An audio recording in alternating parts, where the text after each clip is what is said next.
There is a road in southern Scotland that long-distance lorry drivers refuse to use after dark. Not because of the bends, not because of the weather, because of what they've seen on it.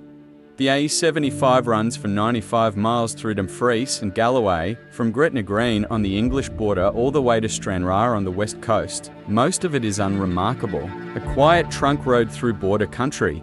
But there is a 15-mile stretch, specifically the section known as the Kinmount Straight, that has generated more documented paranormal reports than any other road in Scotland, possibly in Britain. We're going to go through those reports tonight, the witnesses, the incidents, the things that people saw that they couldn't explain and in some cases, never recovered from.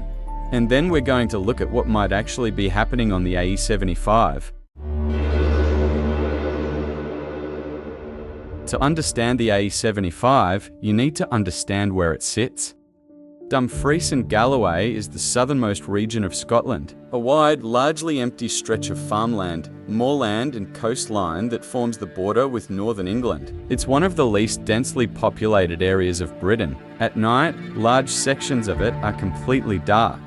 The A75 is the main artery through it. For long-haul drivers travelling between England and the Stranraer ferry terminals, it's the main crossing point to Northern Ireland. It's unavoidable. Thousands of lorries use it every year. The Kinmount Straight is a particularly isolated section between Annan and the village of Carrithursdown. Flat, exposed, long sight lines in both directions. No reason on paper for anything unusual to happen there. The first documented reports date to the 1950s. A lorry driver reported hitting a couple who had stepped into the road in front of him. He stopped. He got out. There was nobody there. He reported it to the police. That account established a pattern that would repeat with remarkable consistency for the next 70 years. The most famous incident on the A75 took place in 1962. Brothers Derek and Norman Ferguson were driving near Kinmount around midnight when a large hen flew directly at their windscreen. It should have hit. There was no impact, no crack, no feathers. The bird simply vanished at the point of contact.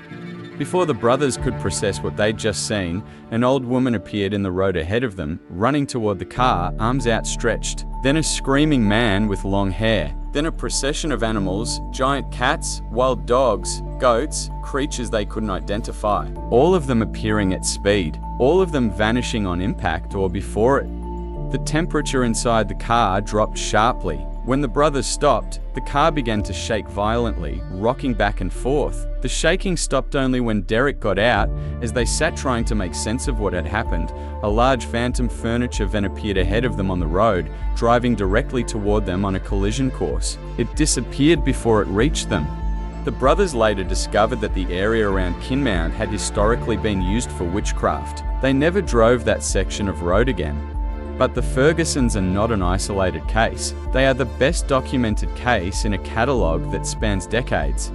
In 1995, Garson and Monica Miller were driving the Kinmount section when they saw a figure in the road. A middle-aged man with a Hessian sack over his head, arms outstretched, holding what appeared to be a rag. Travelling at 60 miles per hour, they were certain they hit him. They reversed. There was nobody there. They reported it to the Annan police.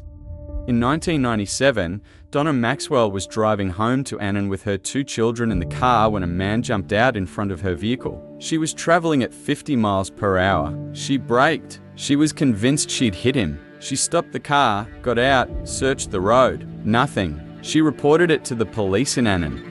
In 2000, she reported a second incident on the same road. A man appearing directly in front of her car out of nowhere, standing still in the middle of the road. She went to the police again.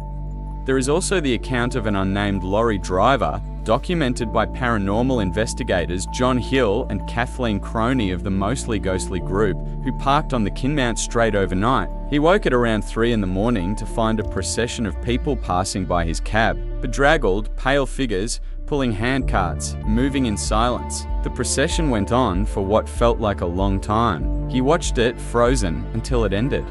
He quit lorry driving entirely after that night. He was never the same by all accounts. Why the Kinmount Straight specifically? The area has a layered history that paranormal investigators find significant. Kinmount House, an estate near the most active section of the road, was the site of a series of fatal duels and violent incidents over several centuries. The land around it has folklore connections going back further than documented record. The A75 itself follows the line of much older routes. Roman roads ran through this part of Scotland, and there are accounts of witnesses on the A75 reporting groups of figures marching in formation, visible only from the knees upward, a description that will be familiar to anyone who knows the Treasurer's House case in York. Local residents in Carruthurst Down and the surrounding villages have, for generations, been reluctant to discuss road improvements to the Kinmount section. When Scottish office engineers proposed upgrades in the 1990s, several locals objected not on planning grounds, but because they believed disturbing the road would worsen what was already happening there. One villager was quoted at the time, "Other people might think we're balmy, but we've seen and heard things on that road. We don't want anything done that might make it worse."